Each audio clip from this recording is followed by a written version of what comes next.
म पूजागिरी। नमस्कार, म वसुधा केसी। सुरुमा हेडलाइन्स।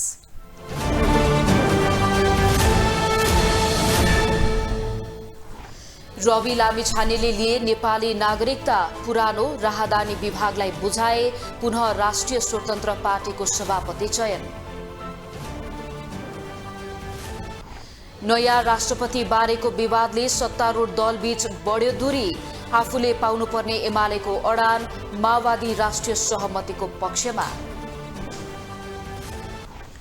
लुम्बिनीलाई कमाई खाने भाडो नबनाउन संस्कृति मन्त्रीको चेतावनी।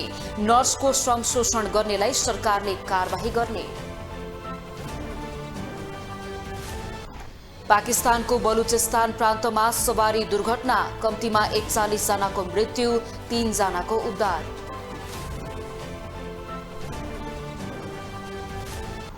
र टी20 लीग विवादले नेपाली क्रिकेट आईसीसीको निलम्बनमा पर्ने सम्भावना। क्यानका पदाधिकारीले मागे 7 केन्द्रीय सदस्यको राजीनामा।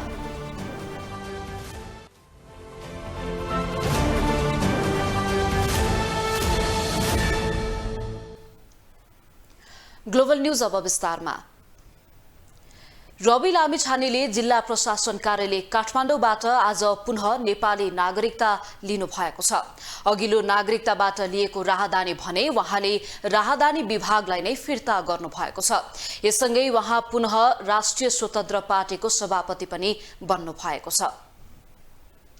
आइतबार जिल्ला प्रशासन कार्यालय बबरमहल पुगेर रवि लामिछानेले नागरिकता पुनः प्राप्ति गरेका छन्। उनले नागरिकताको नियमावली नियम 11 अनुसार आवश्यक प्रक्रिया पूरा गरेर नागरिकता पुनः प्राप्ति गरे। कानून बमोजिम अमेरिकी नागरिकता त्यागेर नेपाली नागरिकता पुनः प्राप्ति गर्नुपर्नेमा लामिछानेले त्यो प्रक्रिया पूरा नगरी पुरानो नागरिकता प्रयोग गर्दै आएका थिए। त्यही नागरिकता प्रयोग गरेर उनले गत असारमा राष्ट्रिय स्वतन्त्र पार्टी खोलेका थिए भने चितौन 2बाट चुनाव जितेर सांसद र गृहमन्त्री समेत बनेका थिए। तर उनको नागरिकताको विषयमा सर्वोच्च अदालतमा रिट परेपछि अदालतले लामिछानेले अमेरिकाबाट फर्किएपछि नागरिकता पुनः प्राप्तिको प्रक्रिया पूरा नगरेको भन्दै शुक्रबार पदमुक्त हुने आदेश गरेको थियो। आदेशपछि लामिछानेको गृहमन्त्री, सांसद र राष्ट्रिय स्वतन्त्र पार्टीको सभापति पद गुमेको थियो। लामिछानेले जिल्ला प्रशासन कार्यालय काठमाडौँको बबरमहल पुगेर 2050 सालमै वंशजका आधारमा नेपाली नागरिकताको प्रमाणपत्र बुझाएपछि प्रशासनले नागरिकता पुनः प्राप्तिको प्रक्रिया पूरा गरी पुरानै विवरण र जारी मिति रहेको नागरिकता लामिछानेलाई दिएको हो। रवि लामिछानेले यहाँबाट नागरिकता लिएर जानुभयो। उहाँको पूर्व नागरिकतामा भएका विवरणहरू तिनै विवरणहरू कायम गरेर प्रचलित कानुन बमोजिम अनुसूची 11 नेपाली नागरिकता ऐन, नेपाली नागरिकता नियमावली र नियमावलीको अनुसूची 11 बमोजिम उहाँले पुरानो नै नागरिकताको विवरणहरू, ठेगाना, नम्बर सबै त्यो राखेर प्रक्रिया अनुसार गर्ने त्यही हो। अनुसूची 11 को यहाँ निवेदन दिनुपर्छ। उहाँले निवेदन साथ चाहिँ सर्वोच्चले गरेको फैसला, अमेरिकी नागरिकता त्याग गरेको निस्सा र उहाँले प्रयोग उहाँको नागरिकता, सकल नागरिकता यी सबैको आधारमा हामीले त्यो पुरानै नागरिकता, पुरानै विवरण त्यही राखेर उहाँले नागरिकता लिएर जानुभयो। नागरिकता लिएपछि लामिछाने परिवारले नेपालको कानून मान्ने प्रतिबद्धता व्यक्त गरेको छ। नियम अनुसार नागरिकता पुनः प्राप्तिको निवेदन दिएको लामिछानेका दाइ हरिशरण लामिछानेले बताए। जनताले निर्वाचित गराएर हैन देशको चाहिँ उपप्रधान तथा गृहमन्त्री भइसकेको व्यक्ति हैन एउटा सहज अवतरणमा गएको छ। यसलाई सकारात्मक रूपमा लिनुपर्छ। सबभन्दा पहिलो कुरा के भने सम्मानित अदालतले दिएको आदेशको पहिलो स्टेप भनेको आफ्नो नागरिकतालाई सही ट्र्याकमा ल्याउनु हो। त्यो कुरा आज हामीले सम्पन्न गर्यौँ सफलतापूर्वक सबैको सहयोगले र आम नागरिक जसरी लाइन बसेर लिएको हो। नागरिकता लिएपछि रवि लामिछाने राष्ट्रिय स्वतन्त्र पार्टीको सभापतिमा पुनः चयन भएका छन्। यसअघि नेपालको नागरिकता लिए पनि अमेरिका गएपछि उतैको नागरिकता लिएर बसेका लामिछाने पर्यटक भिसामा नेपाल फर्केका थिए। त्यसपछि उनी यतै बसे। 2075 सालमा अमेरिकी नागरिकता त्याग्ने परिजनका लागि नेपाल स्थित अमेरिकी दूतावासलाई सूचना दिएका उनले 2075 असार 14 गते अमेरिकी नागरिकता त्यागेको जानकारी गराएका थिए। तर नेपाली नागरिकताको पुनः प्राप्तिको प्रक्रिया पूरा गरेका थिएनन्। नेपालको नागरिकता ऐन 2063 को दफा 10 मा आफू खुसी विदेशी नागरिकता लिएमा अथवा एकैसाथ नेपाली र विदेशी मुलुकको नागरिकता हुने अवस्थामा नेपाली नागरिकता नरोजेमा नेपाली नागरिकता कायम नरहने प्रष्ट कानुनी व्यवस्था छ। ग्लोबल टेलिभिजन एचडी का लागि निर्मल तिमिल सेनाका साथमा विनोद विक्रम भण्डारी, काठमाडौँ। रवि लामिछानेको नागरिकता बारेको आदेश विरुद्ध नेकपा एमाले सर्वोच्च अदालतको र न्यायाधीशहरूको आलोचना गरेको छ। एमालेका महासचिव शंकर पोखरेलले सत्ता समीकरणमा फेरबदल ल्याउने मनसाय सहित अदालतमा रवि विरुद्ध रिट दायर भएको आरोप मात्र लगाउनु भएन, अदालतको फैसलामाथि नै प्रश्न उठाउनु भयो। नागरिकताको वैधानिकता मुद्दामा सर्वोच्च अदालतले रवि लामिछानेको विपक्षमा आदेश दिएपछि नेकपा एमालेका अध्यक्ष केपी शर्मा ओली रविका समर्थकको निशानामा छन्।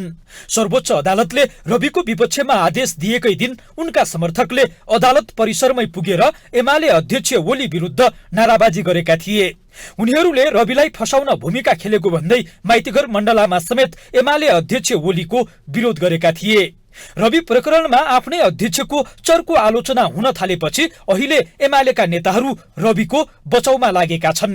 शनिबार एमाले उपाध्यक्ष सुभाष चन्द्र नेमुवाङले रविका समर्थकलाई ढाडस दिएका थिए। आइतबार महासचिव शंकर पोखरेलले रविको बचाउ गर्दै न्यायालयको कार्य सम्पादनमाथि नै प्रश्न उठाएका छन्। रविको नागरिकता प्रकरणलाई राजनीतिमा जोड्दै पोखरेलले सत्ता समीकरणमा फेरबदल ल्याउने उद्देश्य सहित रवि लामिछानेलाई नागरिकता प्रकरणमा मुद्दा हालिएको आरोप लगाएका छन्। उनले सर्वोच्च अदालतले देखाएको सक्रियता चमत्कारिक भएको टिप्पणी गरेका छन्। पीआर लिएका व्यक्तिहरूले चाहिँ पीआर परित्याग गरेको घोषणा गरेर त्यसपछि फेरि नयाँ प्रक्रियाबाट नागरिकता प्राप्त गरेको सुन्नुभएको छ। तर रवि लामिछानेको हकमा यसलाई विषय बनाइयो। किन बनाइयो भन्दाखेरि कतै यो विषयलाई अगाडि बढाएर चाहिँ सत्ता समीकरणमा चाहिँ फेरबदल ल्याउन सकिन्छ कि भन्ने अर्थमा यसलाई मुद्दा बनाइयो। तर यसले उनीहरूले सोचे जस्तो काम गर्दैन, किनकि राजनीतिको मिसन भनेको चाहिँ अदालती प्रक्रियाले चाहिँ उत्पन्न गरेका प्रश्नका कारणले बिथोलिने होइन। राजनीति भने त्योभन्दा माथिको चिज हो। संसदको सबैभन्दा ठूलो दल नेपाली कांग्रेस अहिले सत्ता बाहिर छ।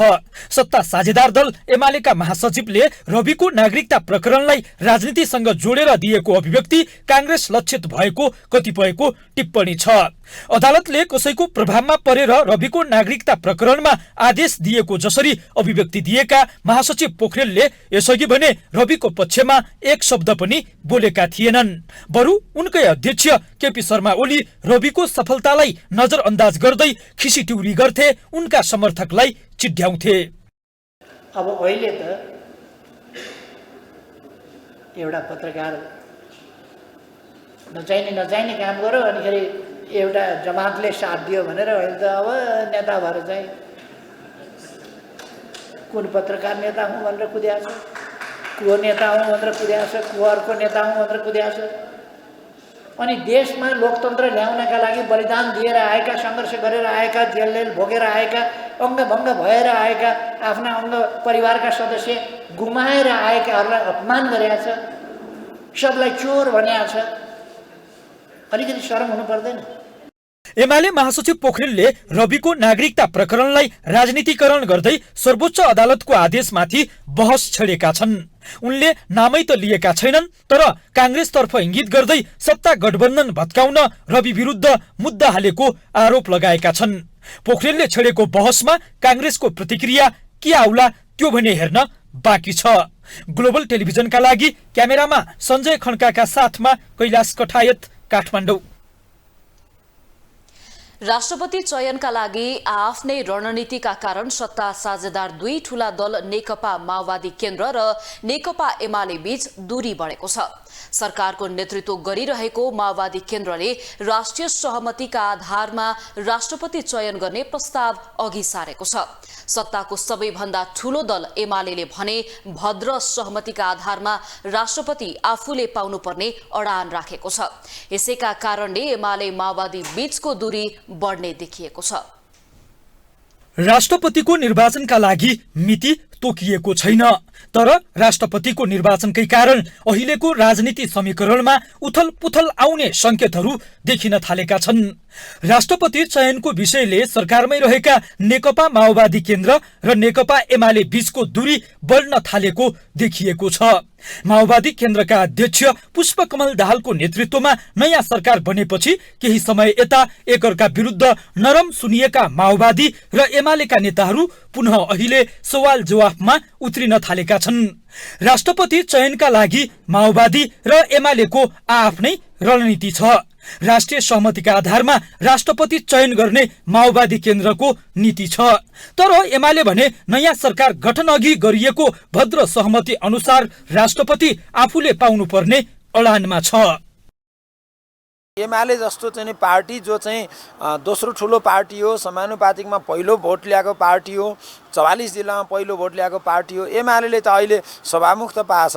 राष्ट्रपति त हामीले स्वाभाविक पाउनुपर्ने कुरा हो। जब ठुलो पार्टी नै अहिलेको यो सत्ताको मूलधारबाट अलग भइसकेपछि र उसको गठबन्धन टिकाउन नसकेपछि ठुलो पार्टी त एमाले भयो गठबन्धनभित्रको, त्यस कारण स्वाभाविक हो एमाले राष्ट्रपति पाउने कुरा। त यो त कुनै दाबी नै होइन, स्वाभाविक पाउनुपर्ने कुरा हो। प्रधानमन्त्री प्रचण्डले संसदमा अभूतपूर्व विश्वासको मत प्राप्त गरेपछि राष्ट्रिय सहमतिमा जोड दिँदै आएको माओवादी केन्द्रले राष्ट्रपति चयनमा पनि सबैको साथ खोजेको छ। एमाले भन्ने गरेको भद्र सहमतिलाई किनारा लगाएर राष्ट्रिय सहमतिमा जोड दिएको माओवादीले राष्ट्रपतिमा सर्वस्वीकार्य पात्रको खोजी गरिरहेको छ। सत्ता साझेदारीका लागि गरिएको भद्र सहमति अनुसार अबको 2.5 वर्षपछि सरकारको नेतृत्व एमाले गर्नेछ। सभामुख राष्ट्रपति र प्रधानमन्त्री एउटै दलको हुँदा पछि समस्या देखिने र निरङ्कुशता हाबी हुने भएकाले एमालेलाई राष्ट्रपति दिन नहुने माओवादी नेताहरूको भनाइ छ। सजिलो छैन यो, किनभने एकतिर के भने फेरि अब 2.5 वर्षपछि एमाले नै अब केपी ओली नै प्रधानमन्त्री बन्दैछन् यसो पूर्व सत्र अनुसार।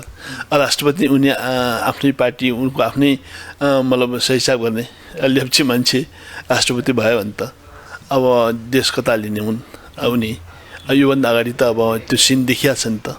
राष्ट्रपति चयनको विषयमा सुरु भएको माओवादी एमाले बीचको दूरीले संसदको ठूलो दल नेपाली कांग्रेस भने फाइदा लिने दाउमा देखिएको छ। प्रधानमन्त्री दाहाललाई विश्वासको मत दिएर एमालेका लागि टाउको दुखाइ बनेको कांग्रेसले राष्ट्रपतिमा दाबी गरिरहेको छ।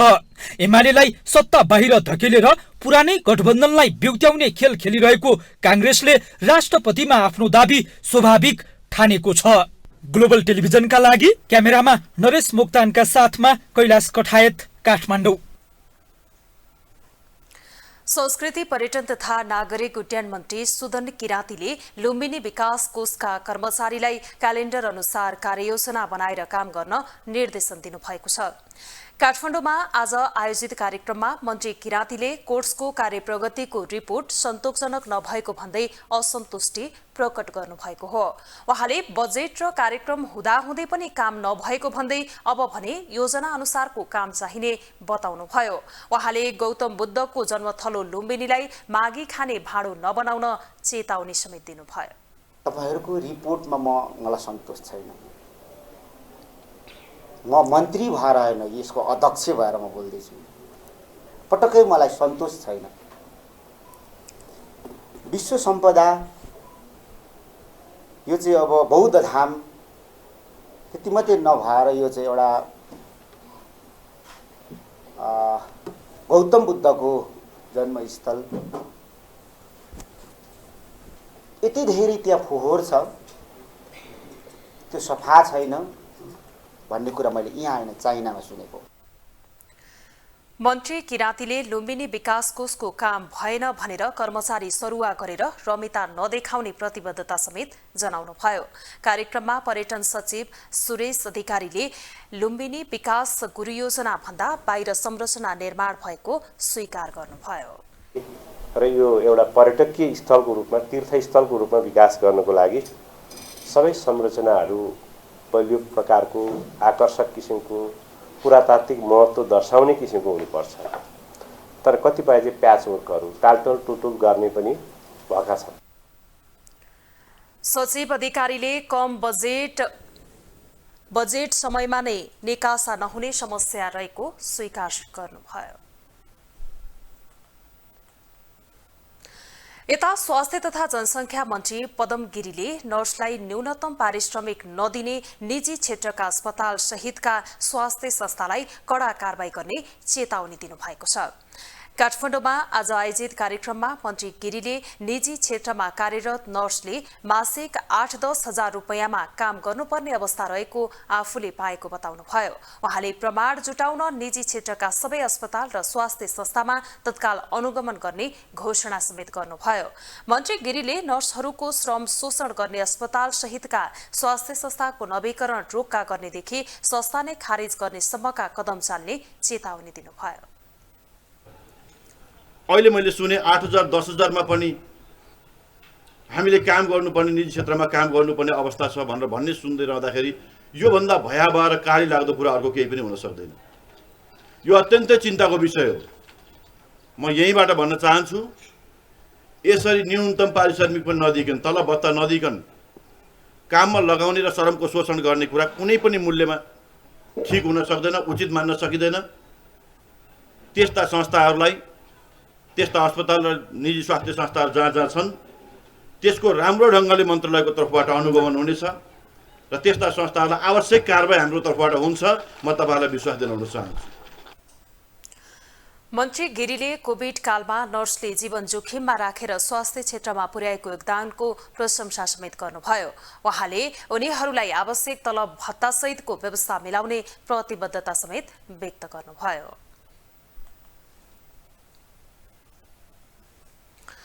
अन्तर्राष्ट्रिय एक तथ्याङ्कले नेपालमा भोकमरीको अवस्था सुधार उन्मुख रहेको देखाएको छ।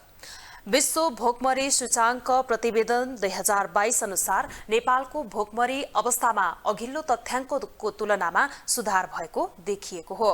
प्रतिवेदन अनुसार नेपालको अवस्था सन् 2000 मा जोखिमपूर्ण थियो भने सन् 2007 र 2014 मा नेपालको अवस्था जोखिमपूर्ण अवस्थाबाट सुधार आएको देखिएको थियो। सन् 2022 को तथ्याङ्कमा भने नेपालले मध्यम जोखिमको अवस्थामा सुधार गरेको छ। नयाँ सूचाङ्क 121 मुलुकहरूको भोकमरीको अवस्था सार्वजनिक गरिएको छ, जहाँ नेपाल 19.1 अङ्कका साथ 81औं स्थानमा रहेको छ। सन् 2014 यता नेपालले भोकमरीको अवस्थामा 2 अङ्कको सुधार गरेको छ। प्रतिवेदन अनुसार नेपालमा सबैभन्दा बढी जोखिम कर्णाली प्रदेशमा देखिएको छ। भोकमरीको जोखिम कम रहेको मुलुकको सूचीमा बेलारुस नम्बर 1 मा छ भने 121औं स्थानमा यमन रहेको छ। विश्व भोकमरी सूचाङ्कमा दक्षिण एसियामा नेपाल अन्य मुलुकको तुलनामा माथि देखिन्छ। बंगलादेश 19.6 अङ्क सहित 84औं स्थानमा छ भने 26.1 अङ्क सहित पाकिस्तान 79औं स्थानमा छ। यस्तै 29.1 अङ्क सहित भारत विश्व भोकमरी युक्त मुलुकको 107औं स्थानमा रहेको छ। काठमाडौँ महानगरपालिका विरुद्ध प्रदर्शन भएको छ। महानगरले डोजर आतंक मच्याएको भन्दै विरोध प्रदर्शन भएको हो। महानगरका विभिन्न स्थानका बासिन्दा माइती घरमा भेला भई प्रदर्शन गरेका हुन्। महानगरपालिकाले संविधान र कानून विपरीत डोजर चलाइरहेको भन्दै आज महानगरवासीको ठूलो समूहले माइती घरमा प्रदर्शन गरेको हो।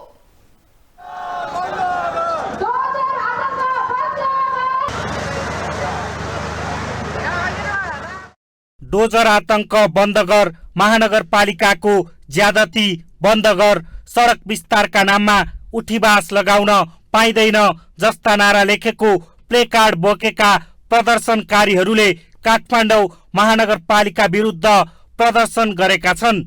व्यक्तिगत सम्पत्तिमा महानगरले डोजर चलाएको आरोप सहित सडक विस्तार पीडित संघर्ष समितिले मेयर बालेन्द्र शाह विरुद्ध प्रदर्शन गरेको हो। प्रदर्शनपछि सम्बोधन गर्दै सडक विस्तार संघर्ष समितिका अगुवा सुमन सायमीले मेयर बालेन शाहले जनताले दिएको अधिकारको दुरुपयोग गरेको आरोप लगाए। मेयर बालेन शाहलाई सच्चिन आग्रह गर्दै उनले नसच्चिए मेयर पदबाट ओह्राल्ने अधिकार पनि जनतासँग भएको बताए। महानगरवासीको करबाट महानगर चलिरहेको भन्दै उनले दुःख दिने हो भने कर पनि नतिर्ने चेतावनी समेत दिए। उहाँ प्रतिनिधि हो कि जनतालाई दुःख दिनलाई प्रतिनिधि भएर बसिराख्नु भएको हो, त्यसको विरुद्धमा हो। यदि उहाँ सचिन्नु भएन भने हामी खौरदारी मात्रै दिन आएको, आज साङ्केतिक मात्र हो। उपत्यकाभरि यति समस्या छ, निजी सम्पत्तिको हकमा 10औं वर्ष हामी जुटिरहेको छौँ। जुनसुकै सरकार आए पनि हामी फाइट गरेर बसेको मान्छे हो। उहाँ स्वतन्त्र व्यक्ति आए अब राम्रो हुन्छ, इन्जिनियर उहाँ बनाउनु हुन्छ भनेको खालि भट्काउनु हुन्छ वा भट्काएर मात्र समाधान हुन्छ? जनताको सम्पत्ति, राष्ट्रको सम्पत्ति होइन, त्यो नाश गर्न पाइन्छ? पाइँदैन। कानुन संविधान विपरीत कानुनले दिएको, संविधान दिएको मौलिक हकहरू छ। प्रदर्शनकारीहरूले गैर कानुनी ढंगले संविधानले व्यवस्था गरेको भूमिको अधिकार, व्यक्तिगत सम्पत्तिको अधिकार हनन गरेर मेयर शाहले ज्यादती गरेको भन्दै आक्रोश समेत व्यक्त गरेका छन्। उनीहरूले बिना सूचना, बिना प्रमाण सडक विस्तारको नाममा गैर कानुनी ढंगले सूचना समेत नदिई व्यक्तिगत सम्पत्तिमाथि डोजर चलाउने काम तत्काल बन्द गर्न पनि काठमाडौँ महानगरपालिकालाई सचेत गराएका छन्। तपाईको सडकको पिच, उसको आँगनको सडकको पिच 13 आना जग्गा अगाडि आएर उनले वाल उठाउँदाखेरि त्यहाँको चाहिँ के भने स्थानीयवासी वडा अध्यक्षले यो पर्खाल भड्काइदिनुहोस् भनेर माग गर्दाखेरिमा बालेलले न त्यो पर्खाल भड्काउँछ, त्यहाँको एसपी पाण्डेले नभड्काउन जान्छ, उसको डोजर कहाँ गयो? सूचना नदिइकन सरासर डोजर ल्याएर भड्काइदियो। त्यसको जिम्मेवारी कसले दिने त भने राज्यले दिनु परेन। कसैको सम्पत्तिमाथि हस्तक्षेप गर्न पाइन्छ बिना सूचना, बिना आधार, बिना प्रमाण? उसँग प्रमाण छ, कर तिरेको छ, लालपुर्जा छ, तिरो तिरान छ, सबै छ।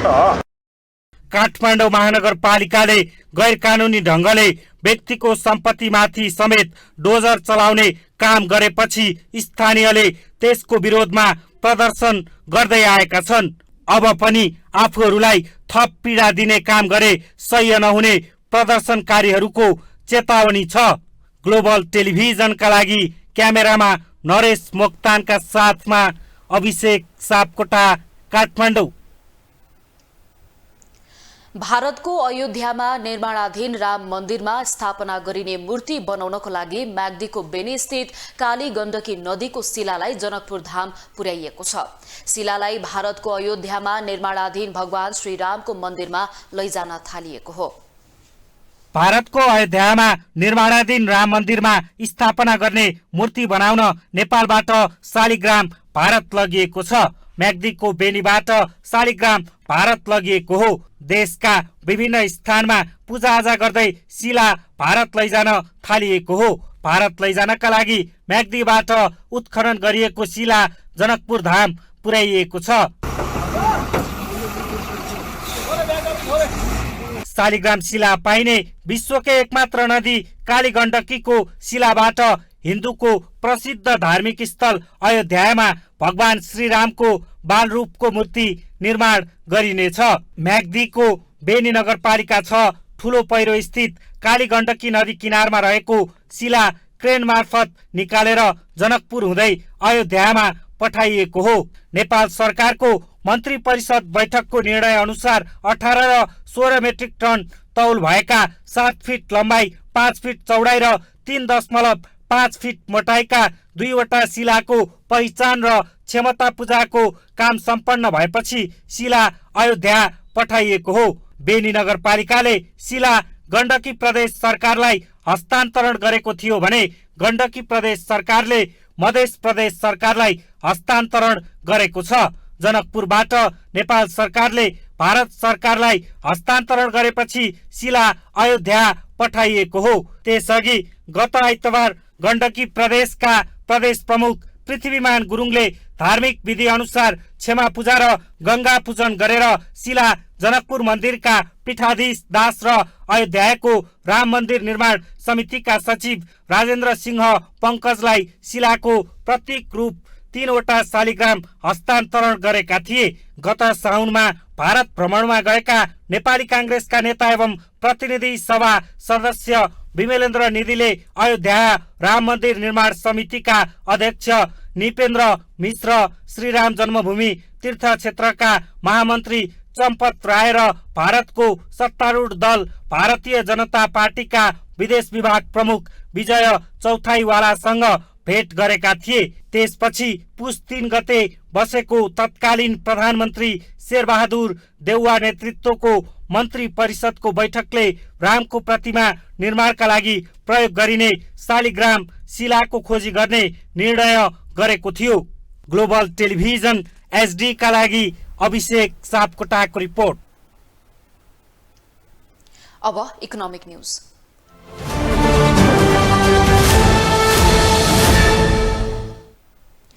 आइतबार नेप्सेमा 14 अङ्कको गिरावट आएको छ। 14 अङ्कले घटेसँगै परिसूचक 2168 अङ्कमा आएर रोकिएको छ।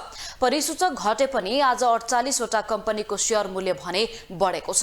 यस्तै 161 कम्पनीको शेयर मूल्य घट्दा 4 वटा कम्पनीको शेयर मूल्य स्थिर रहेको छ।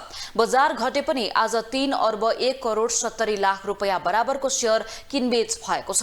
परिसूचक 14 अङ्कले घट्दा आज होटल र टुरिज्म समूहमा 6.88 अङ्क र जीवन बीमा समूहमा 37.96 अङ्कको सुधार आएको छ। यसबाहेक आज कारोबारमा आएका सबै समूहमा गिरावट आएको छ।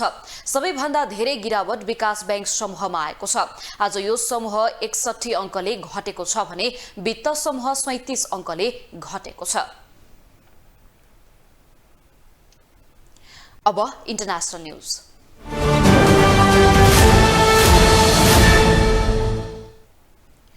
पाकिस्तानको दक्षिण पश्चिम बलुचिस्तान प्रान्तमा बस दुर्घटनामा कम्तीमा 41 जनाको मृत्यु भएको छ।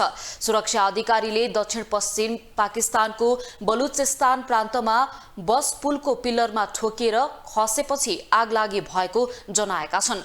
दुर्घटनाग्रस्त बसमा 48 जना यात्रु सवार रहेको बताइएको छ। 3 जना घाइतेलाई भने जीवितै उद्धार गरिएको बताइएको छ। राजमार्गमा कमजोर सुरक्षा र चालकको लापरवाहीका कारण पाकिस्तानमा दुर्घटना हुने गरेको छ। बसमा क्षमता भन्दा धेरै यात्रु चढाउने र सीट बेल्टको प्रयोग अत्यन्तै कम हुने भएकाले पाकिस्तानमा सवारी दुर्घटना धेरै हुने गरेको बताइन्छ।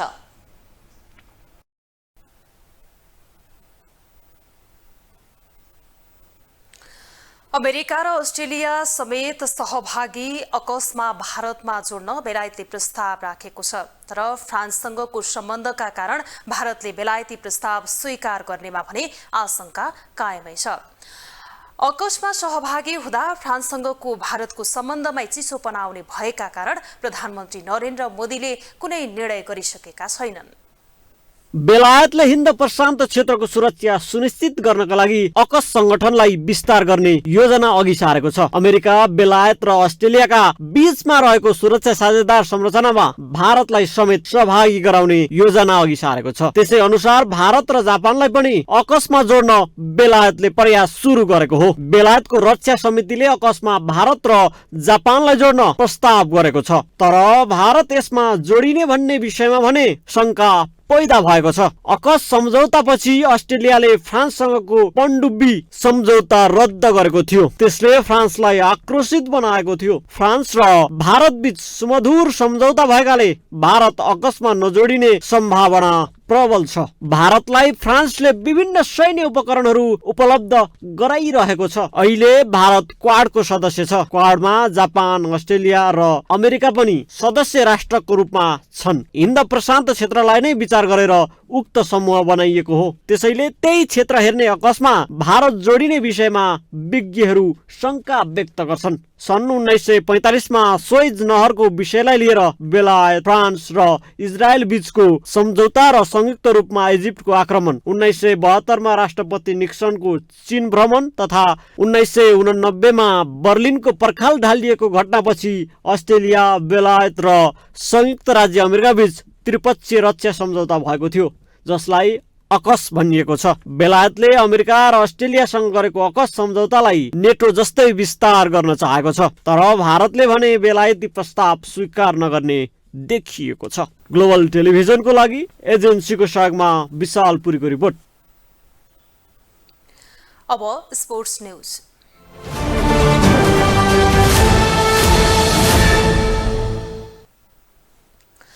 विभिन्न आरोह र अवरोहका बीच सम्पन्न भएको सर्वाधिक धनराशिको नेपाल टी20 लिगको विवादले नेपाली क्रिकेट आईसीसी को निलम्बनमा पर्ने सम्भावना बढेको छ।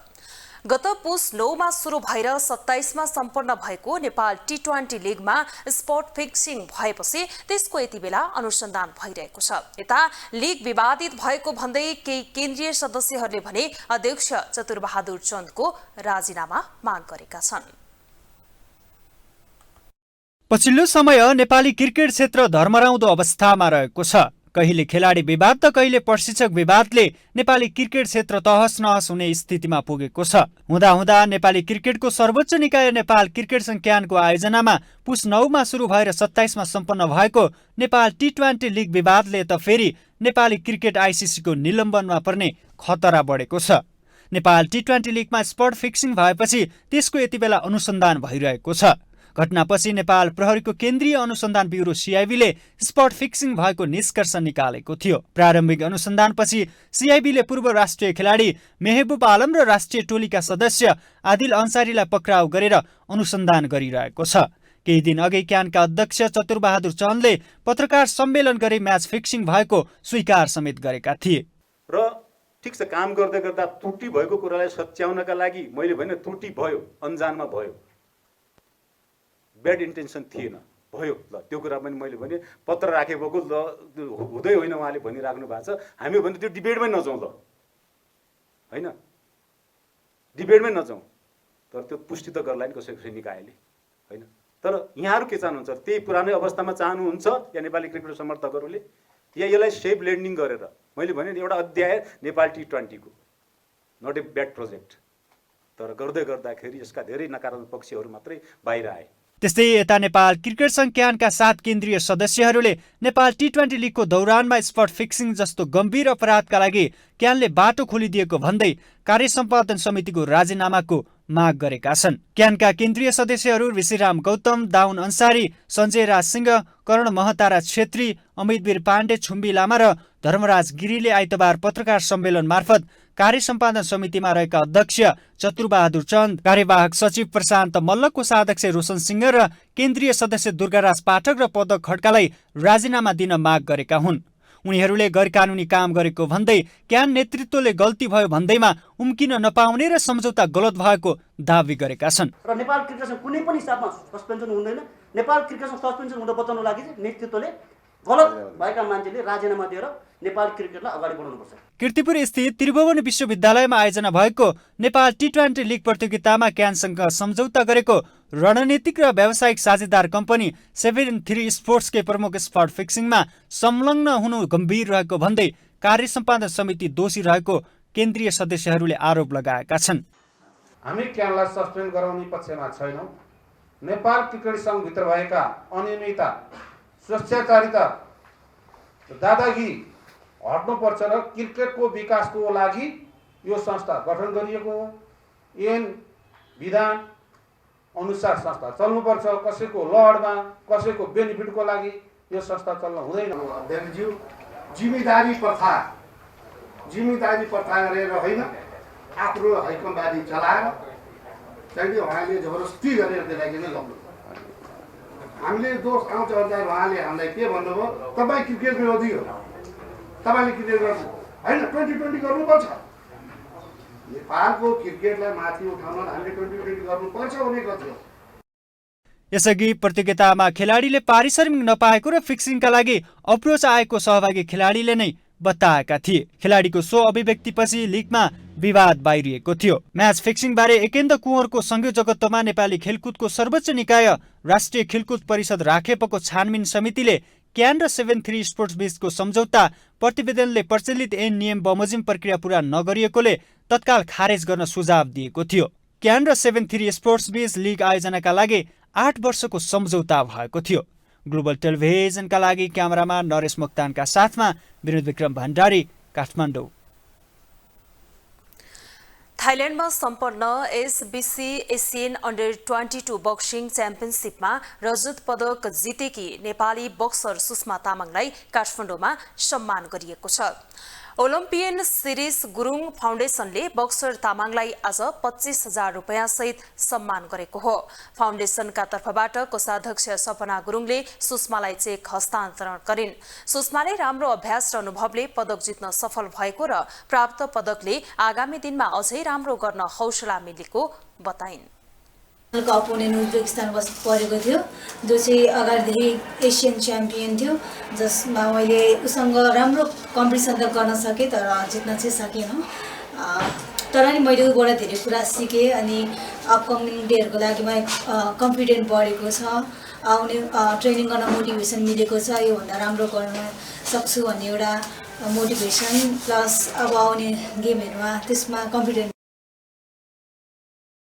एसियन बक्सिङ कन्फेडरेसनको मान्यता प्राप्त प्रतियोगितामा एसबीसी एसियन अन्डर 22 अन्तर्गत महिला 48 केजी तौल समूहमा नेपाली बक्सर सुषमाले रजत पदक जितेकी थिइन्। बुधबार सम्पन्न फाइनलमा उज्बेकिस्तानकी फाजिलोभा फार्जोनासँग अङ्कका आधारमा 5-0 ले पराजित हुँदा उनलाई रजत पदक हात पारेको हो।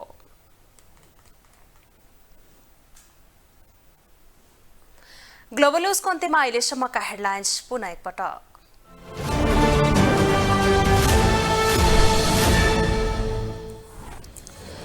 रवि लामिछानेले लिए नेपाली नागरिकता, पुरानो राहदानी विभागलाई बुझाए पुनर्राष्ट्रिय स्वतन्त्र पार्टीको सभापति चयन।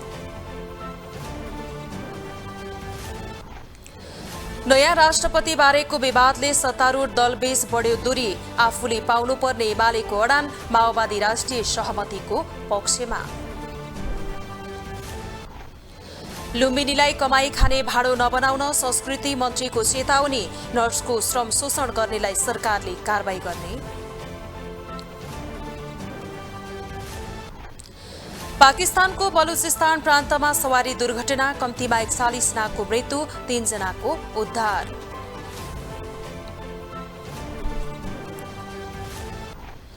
र टी20 लीग विवादले नेपाली क्रिकेट आईसीसीको निलम्बनमा पर्ने सम्भावना, क्यानका पदाधिकारीले मागे 7 केन्द्रीय सदस्यको राजीनामा।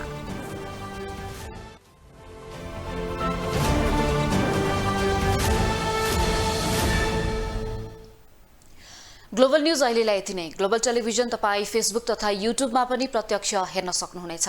ग्लोबल टेलिभिजन हेर्दै गर्नुहोला। नमस्ते।